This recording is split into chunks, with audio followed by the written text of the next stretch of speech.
l'objectif pour moi, c'est de vous parler, bien entendu, de la France, de vous parler des mœurs et des coutumes, de vous parler de comment les consommateurs achètent en France. Quels sont les points compliqués, les points bloquants qui pourraient empêcher une vente, mais également quelles sont les bonnes stratégies, en tout cas pour se développer en France. Du coup, en France, vous le savez, c'est 65 millions de Français, 65 millions de personnes, certes, quelquefois compliquées, certes, qui aiment faire usage de leur liberté, mais qui consomment énormément. On le voit, c'est également plus de 60 millions de personnes qui utilisent Internet. Internet est déjà arrivé en pleine maturité, en tout cas en France. On a également plus de 64 millions de Français qui utilisent le mobile. J'ai envie de dire, c'est tellement répandu maintenant que ce sera plutôt surprenant d'identifier des personnes qui n'utilisent en tout cas jamais le mobile. Et on voit également que, pas à travers cette présentation, mais que en France, c'est maintenant YouTube qui est le média social, en tout cas le plus utilisé, suivi par Facebook. On a également en troisième Facebook Messenger, qui est également très utilisé, et Instagram. On verra qu'à travers la présentation, il y a des différences sur certains outils, des différences également sur l'approche, des différences fondamentales sur la consommation et sur les internautes français. La croissance du digital, c'est quelques chiffres que je vous donne en tout cas au début, très importantes pour comprendre vraiment le pays et les opportunités que vous pouvez avoir en tout cas en vous développant justement en France. C'est une population totale qui déjà avant le coronavirus a un taux de natalité qui est un peu plus important, donc population totale qui grandit, tant mieux. Encore plus d'abonnements mobiles, plus d'abonnements Internet. Également, bon, on est déjà arrivé à un point de saturation sur tout ce qui est utilisateur des réseaux sociaux, mais c'est quelque chose en tout cas qui est très, très utilisé également par les Français. On voit également quelques parallèles qu'on peut avoir. Alors, je vais également me permettre dans cette présentation, pour faire le parallèle avec la très belle présentation d'Antonio Boré, de voir quelles sont les catégories également de produits qui sont les plus achetés, en tout cas par les Français. Et également prendre un peu de recul. Qu'est-ce qui s'est passé sur les 3 derniers mois? Avant, en tout cas en janvier 2019, étude de We Are Social, les catégories de dépenses e-commerce, c'est 15 milliards pour tout ce qui est mode et beauté. C'est 7 milliards également de dépenses sur les appareils électroniques. C'est plus de 10 milliards sur l'alimentation et le soin. 5 milliards sur le meuble électroménager. Bref, vous l'avez compris, il y a beaucoup d'argent, en tout cas, sur le web français. Si je prends le parallèle, en tout cas, de la glace, si j'ai bien compris, en tout cas, de la présentation justement d'Antonio. Je pense que ces 3 derniers mois, on a beaucoup de sociétés qui ont été complètement à l'arrêt. Nous-mêmes, agences, on n'a pas été à l'arrêt, mais on a profité de cette période-là pour s'adapter par rapport aux nouveaux usages, pour s'adapter et également accélérer de transformation digitale. Pourtant, je pourrais vous dire, mais Roland, tu es une agence digitale. Mais oui, avec cet avantage, mais également des fois avec certaines lenteurs. Nous, on a profité pendant ces 3 derniers mois pour accélérer notre développement justement sur le CRM. On a profité pour accélérer le développement de la pédagogie, de la formation justement en interne. On s'est adapté et on anticipe des changements. Si je reviens sur l'alimentation, et vous le verrez, c'est mon cas pratique, en tout cas en B2C, tout le monde, et je me souviens en Italie, on me demandait, mais Roland, comment les Français mangent le parmigiano? Est-ce que c'est de l'affinage plutôt du 12, 24, 36, 48?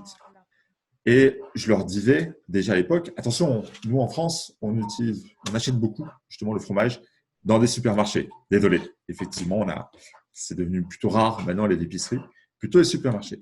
Mais ces supermarchés-là, ils sont restés ouverts pendant cette période de Covid, mais les Français ont décidé de moins y aller. On passait beaucoup plus de temps, on consommait énormément sur des drives. C'est un usage qui est très, très, très utilisé. Il y a plus de 2 à 3 000 drives en France. C'est des endroits où vous faites vos commandes, en tout cas en ligne, et vous retirez vos produits directement dans le coffre de votre voiture. Donc ça, c'est un marché qui a explosé. Il fallait à peu près 10 jours en moyenne pour faire une commande de drive, alors que généralement, on fait notre commande le matin et on l'a l'après-midi. Voilà. Donc, pareil, je vais vous donner quelques tips par rapport à ma présentation pour voir comment on peut s'adapter. Et quand il y a des difficultés, il y a toujours des opportunités. On le voit également, la France, Antonio m'a toujours expliqué qu'il y avait certaines régions également un peu plus riches en Italie. C'est la même chose également en France. Et il y a également des parts d'acheteurs qui peuvent être différents en fonction de certaines régions. C'est pas forcément, en tout cas en Ile-de-France, c'est pas forcément à Paris qu'on va avoir le plus de cyberacheteurs, des personnes qui achètent en ligne. Par rapport à ma présentation, vous le voyez, la région où il y a le plus de personnes qui achètent en ligne, c'est plutôt dans le sud de la France, plus proche du soleil. Dans le nord, on le voit, on est plutôt sur la région Hauts-de-France, plutôt à 77%. Bon, ça reste quand même une proportion élevée, bien entendu. Mais la France n'est pas égale à tout niveau dans la consommation et dans la richesse, en tout cas, des régions.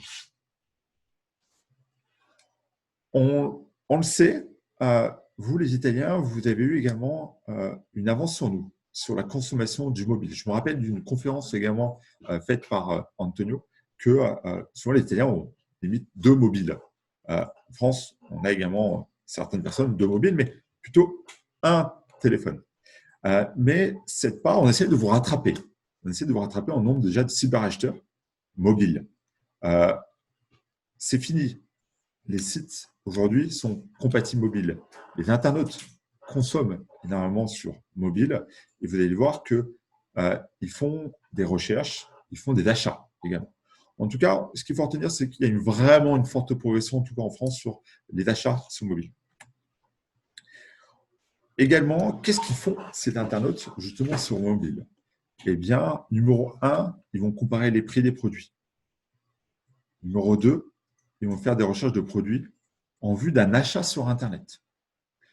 Ils vont se renseigner également sur le lieu d'achat. Ils vont consulter les offres en cours.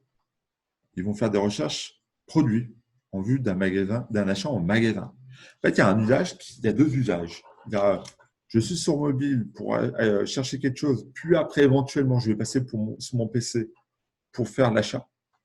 Ou je suis sur mobile en situation de mobilité, justement pour après aller en magasin, acheter un produit que j'aurais vu déjà en amont sur mon mobile. Voilà. Donc, également, retenez que ça y est, enfin, les Français deviennent mobiles et qu'il faut avoir des sites et il faut avoir des opérations search marketing, justement, mobiles. Le marché B2C est énorme, c'est un énorme marché. Également, rapidement, par rapport aux autres pays. Alors, sur mon tableau de droite, malheureusement, sur l'étude de e-commerce foundation, on n'a pas l'Allemagne. L'Allemagne ne nous a pas donné ces chiffres. Par contre, on peut comparer ce qui est comparable.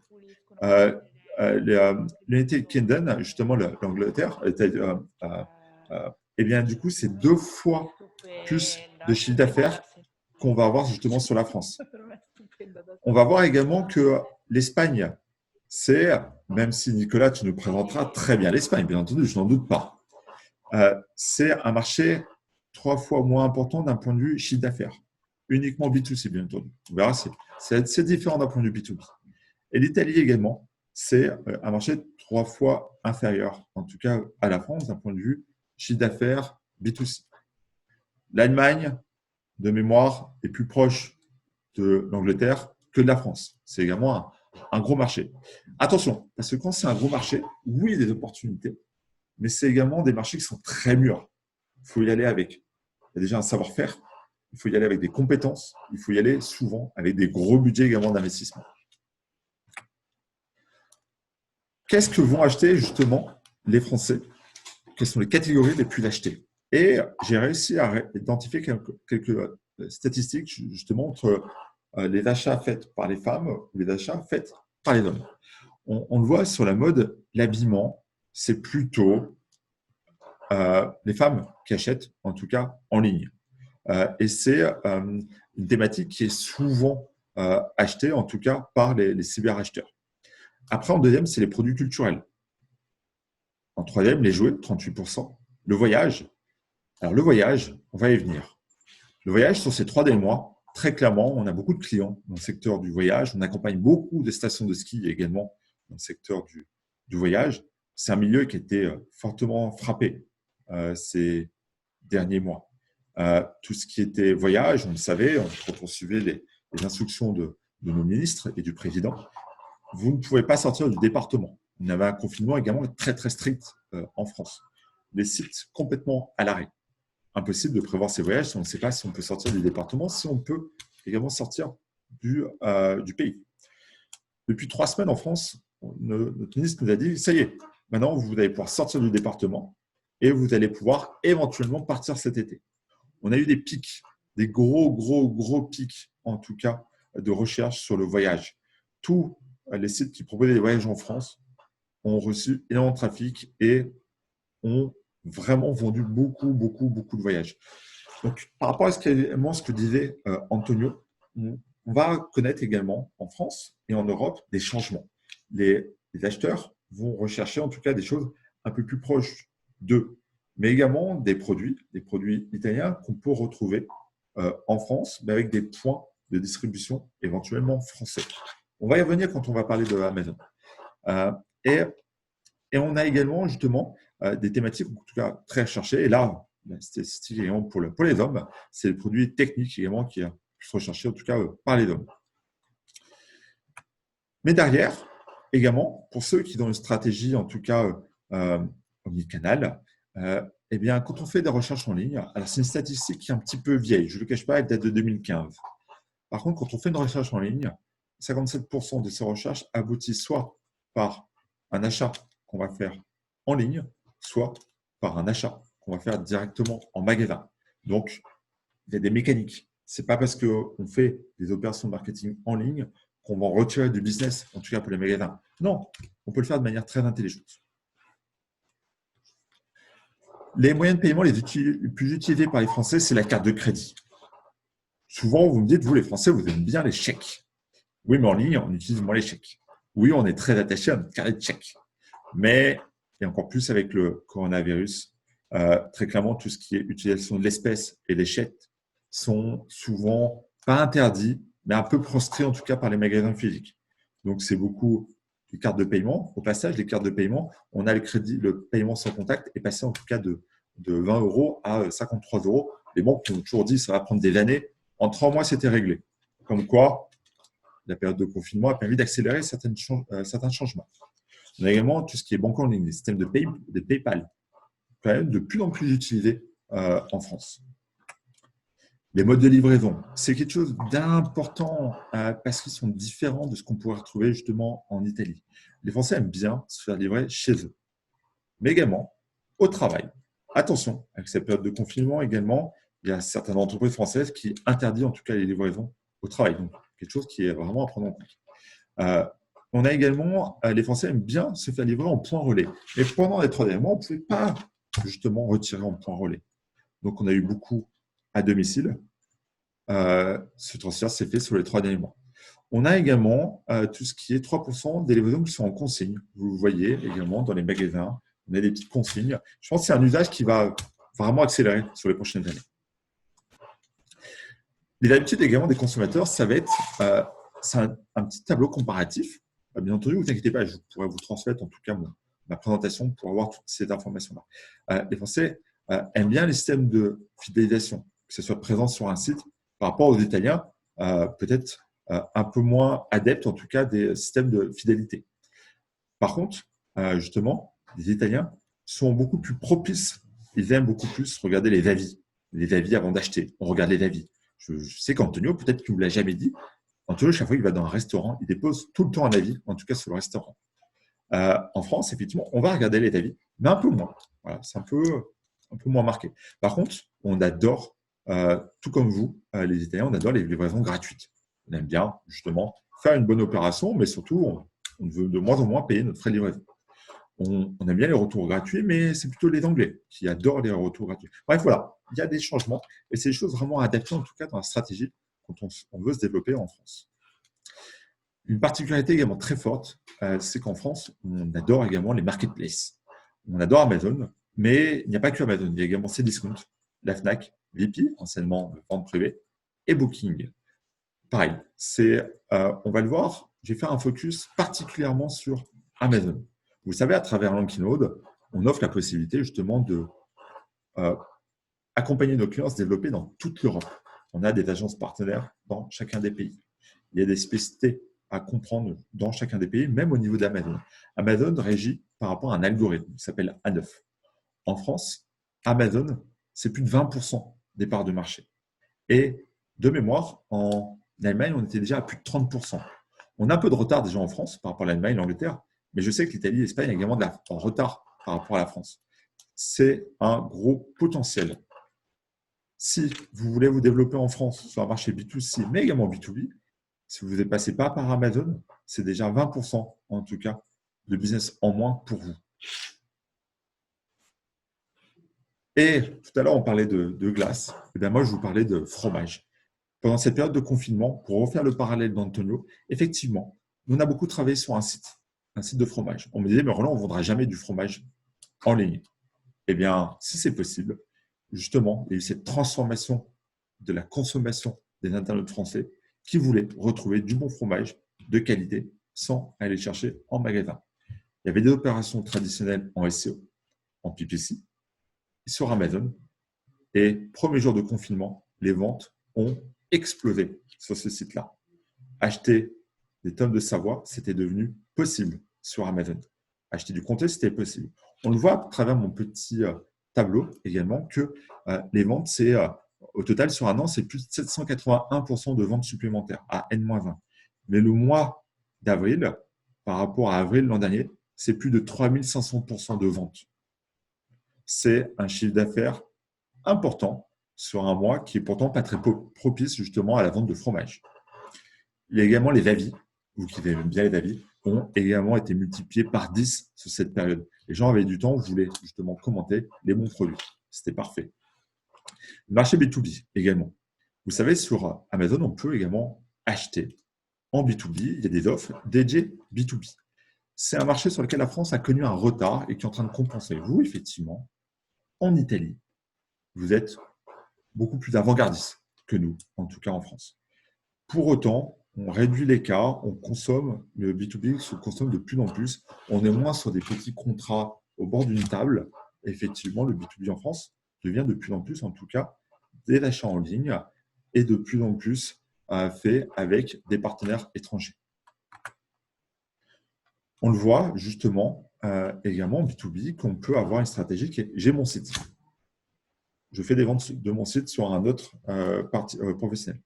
Par contre, je peux avoir également en jaune, je n'ai pas de site, mais je suis présent sur les places de marché. Donc, on voit par rapport à la typologie du nombre de personnes dans les entreprises que ça varie. Mais également, on peut avoir son site et justement être présent sur le marketplace. Ça peut vraiment travailler sur des vases communicants. Quand on fait des ventes sur Amazon, l'objectif après, c'est essayer d'amener l'internaute, en tout cas, directement sur son site. Et là, on le fidélise. Oui, sur Amazon, c'est souvent des ventes unitaires, panier moyen, plus bas que sur un site. Donc, la stratégie, c'est vraiment, je prends Amazon comme un levier d'acquisition, je fais ma vente, je fais tout pour récupérer cet acheteur-là sur mon site pour lui vendre beaucoup plus de choses et le fidéliser. C'est là où on trouve de la rentabilité. On a également, je vous parlais tout à l'heure des EDI, on le voit qu'effectivement, c'est plutôt les petites sociétés françaises entre 10 et 49 employés qui vont acheter, en tout cas en ligne. Pour autant, je vous rassure, il y a aussi des grosses sociétés, des PME, des moyennes sociétés, mais en tout cas, si vous avez un segment plutôt moyenne entreprise de 10 à 50 personnes, eh bien, sachez qu'ils sont très propices, en tout cas, à acheter en web, en B2B. Voilà. j'accélère parce que je sais que le temps est réduit. Alors, du coup, en B2B, Antonio me demande, Roland, comment on fait pour trouver des clients en B2B? Un, c'est avoir un site parfaitement traduit. C'est une obligation. Les Français sont très chauvins. On ne veut pas retrouver de l'italien ou de l'anglais sur un site. On veut avoir des prix, des délais de livraison, des modes de paiement adaptés. Bon, maintenant que vous avez vu ma présentation, vous connaissez tout pour adapter ça. 3, c'est avoir un numéro de téléphone français. Oui, on est très chauvin et on aime bien également avoir des personnes au téléphone en France. On veut réaliser des opérations marketing, c'est-à-dire qu'il faut faire du SEO. Il faut être présent sur LinkedIn. Il faut être présent sur AdWords, sur Display. Ce n'est pas parce que vous faites plein de choses en Italie que ça va obligatoirement être répercuté en France. Non, c'est un autre marché. Il faut avoir les mêmes budgets d'investissement, voire un peu plus que ce que vous avez en Italie. C'est ça qui vous permet vraiment de combattre d'autres concurrents. C'est également, pour moi, devenu une obligation, c'est de visible sur les marketplaces. Ce n'est pas péjoratif, les marketplaces. Encore une fois, souvenez-vous. En tout cas, en B2C, c'est 20%, mais en B2B, c'est également une proportion qui augmente de moins en moins. Mano Mano est une excellente place de marché en France. Amazon, Cdiscount, il y en a d'autres. Voilà, donc, pour conclure sur ma dernière minute, les 5 règles, en tout cas pour vendre en France, que ce soit en B2B, en B2C, c'est vraiment bien connaître les attentes des consommateurs et adapter son offre au pays. Ne pas s'enfermer dans une vision du commerce propre à son pays. Antonio l'a dit, il faut l'adapter aux mœurs et aux coutumes. C'est utiliser également l'ensemble des leviers d'action de trafic. Oui, vous faites bien le SEO en Italie, eh bien, il faut repartir de zéro pour la France. Il faut favoriser les avis. De plus en plus, les gens regardent les avis avant d'acheter. Donc, ils ne peuvent pas comprendre les avis italiens ou anglais, ils en font en français. Mettez en place des stratégies pour recruter des avis. C'est important. Et également, forcément, je ne vous le cache pas, mais il faut être accompagné de professionnels. Des professionnels qui connaissent bien le pays, qui vont bien dépenser le moindre euro. L'euro que vous donnez à une agence en budget publicitaire sera bien dépensé parce qu'on connaît le ciblage, les mœurs et les coutumes et on sait qu'est-ce qu'il faut faire pour performer sur un site. Je vous remercie.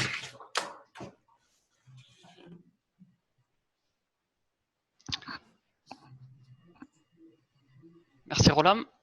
Bon, je vais prendre le relais. Grazie Roland. Io ho visto che c'è un'alzata di mano di Adalgisa, non so se è stato un errore, se ha una domanda, però la invito a scriverla nella sezione apposta question and answer e anzi ne approfitto per suggerire a tutti voi presenti di approfittare, scusate la ripetizione, della presenza di Roland e poi anche del suo collega spagnolo per fargli le domande, perché è un'occasione da non perdere. E allora, in attesa di che qualcuno di voi cominci, ho io da fare una domanda a Roland. Le recensioni, Roland, sono